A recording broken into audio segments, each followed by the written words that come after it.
Bonjour à toutes et tous. Mon nom est Thierry Doppelstein. Actuellement, je suis supérieur provincial des Jésuites d'Europe occidentale francophone. Si vous regardez ce film, c'est que vous découvrez peut-être pour la première fois une de nos institutions. Vous connaissez donc un de nos lieux d'engagement.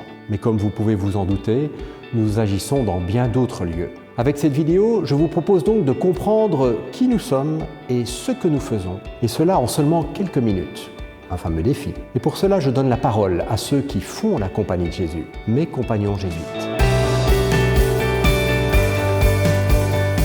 La Compagnie de Jésus, elle est née de l'intuition d'une personne, Ignace de Loyola, né en 1491, qui a eu un parcours de conversion, on peut dire ça, de découverte de l'Évangile, de la vie du Christ, etc. Et puis elle a eu l'intuition de partager ça avec d'autres compagnons. De fil en aiguille, ils partiront de Paris jusqu'à Rome et se mettront au service du pape qui les reconnaîtra comme capables de fonder un nouvel ordre religieux et de se mettre au service. L'engagement ou les engagements des jésuites aujourd'hui sont très, très variés. Et c'est en permanence, il y a un processus d'évaluation des différentes priorités. C'est aider à la croissance des jeunes, marcher aux côtés des pauvres pour les aider à retrouver une dignité, être attentif à la dimension écologique de la Terre et du coup de manière intégrale l'ensemble de l'humanité. Et puis indiquer Dieu par les exercices spirituels, notamment.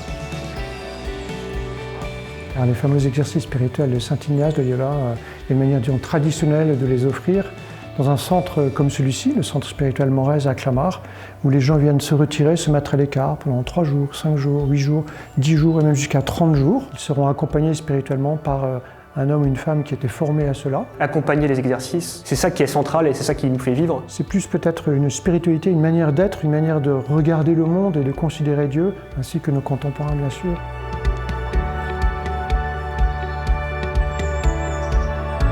Un jésuite, c'est difficile à définir. Bon, d'abord, je dirais qu'il y a autant de vie jésuite qu'il y a de jésuites. Dans la Compagnie de Jésus, il y a des frères et des prêtres.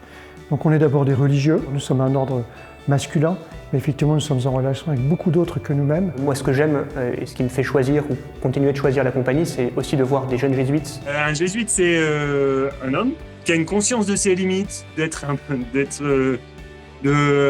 pas être parfait, d'avoir plein de problèmes, plein de limitations et tout ça, mais qui dit c'est pas grave, ça va pas m'empêcher de donner ma vie. L'importance de la prière et du discernement me paraît assez centrale. Ce que j'appellerais le discernement, c'est être en mesure de reconnaître les mouvements qui nous habitent intérieurement, donc les mouvements qui nous portent vers davantage de joie, davantage de vie. Un jésuite, c'est tout sauf un arbre planté. C'est un homme disponible pour aller là où on lui demande de servir. Un jésuite, c'est aussi un homme qui vit en communauté et qui est content d'être dépendant de la communauté, des uns des autres, d'avoir besoin de l'aide pour faire ce qu'il a à faire pour faire sa mission. Ce qui fait la vie communautaire, c'est le fait d'avoir des temps de prière, des repas en commun, donc de partager une partie de notre vie. Il y a vraiment quelque chose qui nous lie, qui nous relie ensemble dans une même mission. Un moment de la vie communautaire qui est vraiment privilégié, c'est le petit déjeuner. Et c'est des moments qui sont très précieux et c'est dans ces conversations voilà, que se noue quelque chose d'un lien aussi fort entre nous. On se donne des rendez-vous pour pouvoir se retrouver puisque la vie jésuite, elle est d'abord autour de la mission. Une des caractéristiques du jésuite, c'est qu'il est envoyé en mission. C'est-à-dire que je ne choisis pas le lieu où je vais aller. On a un supérieur avec qui on discute et c'est lui qui nous envoie en mission, c'est pas nous qui nous envoyons en mission nous-mêmes. Les missions dans lesquelles j'ai été le plus heureux, c'est les missions où j'ai été envoyé. Et cet effet d'aller de surprise en surprise, de mission en mission, et ben ça, c'est notre manière de vivre le goût de l'Évangile. J'ai enseigné au Centre Sèvres, actuellement faculté Loyola à Paris. Je suis aumônier à Ginette, qui est un lycée de jeunes prépa. J'ai demandé à faire du travail social et on m'a envoyé en Italie. Je suis allé quelques années en Russie, à Moscou. Et le père général a demandé des volontaires pour le Proche-Orient.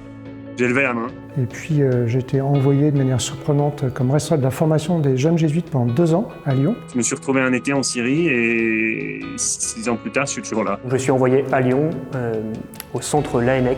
J'ai été envoyé comme supérieur à une communauté en quartier plus populaire, à Saint-Denis. J'ai reçu 2 missions voici 3 ans. Une d'être rédacteur en chef de la revue Christus, une revue de spiritualité, et puis l'autre mission d'être directeur d'une maison, la Maison Magis, qui est un tiers-lieu en plein centre de Paris. Et en parallèle de ça, je serai aussi en aide à la coordination du réseau Magis local. Depuis 2013, je suis rédacteur en chef de la revue Études. Je suis maintenant depuis 3 mois à Damas et directeur du JRS ici, donc un gros projet social. Le JRS, c'est le service jésuite des réfugiés.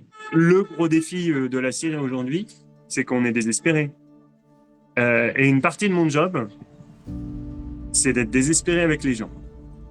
Parce que sinon, j'accueille pas leur souffrance et leurs difficultés. Pourtant, la bonne nouvelle, c'est de dire que c'est pas ça qui va gagner. Tout notre travail est reconnu comme un travail de l'Église, des chrétiens, qui prenons soin des uns et des autres et qui essayons d'inviter les autres à prendre soin d'eux-mêmes.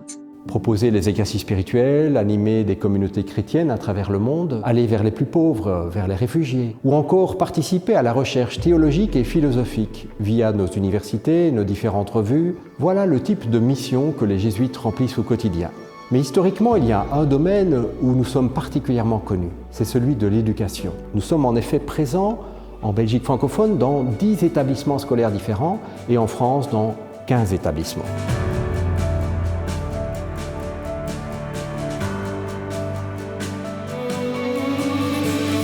Donc je suis passé par Sainte-Geneviève entre 1971 et 1973. Ce que je retiens, c'est la dimension collective du travail. Un deuxième élément, c'est la demande faite aux étudiants de prendre des positions personnelles. L'ouverture au monde aussi était un élément très important.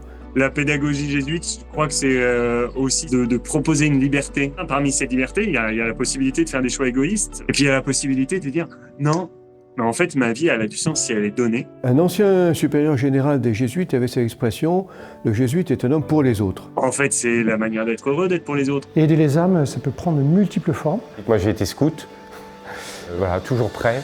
Il y a quelque chose là de cette disponibilité. Je crois que dans l'esprit d'Ignace, la prière, elle est toujours tournée vers l'action. L'enjeu, c'est trouver la volonté de Dieu, chercher et trouver la volonté de Dieu pour moi, mais c'est-à-dire pour moi, c'est-à-dire aussi pour les autres, quoi. On pourrait dire que ce qui est peut-être le plus commun à tout ce que j'ai pu faire de manière diverse, c'est d'aider les gens à progresser dans leur vie, à mieux se décider, être encore plus eux-mêmes et du coup encore meilleurs au service de leurs proches. Voilà, c'était un premier aperçu de ce qu'est la compagnie de Jésus.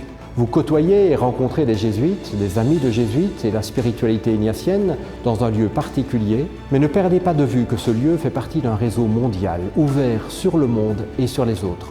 Comme compagnons de Jésus, nous essayons au quotidien de donner le meilleur de nous-mêmes, et c'est ce que nous vous souhaitons à vous aussi.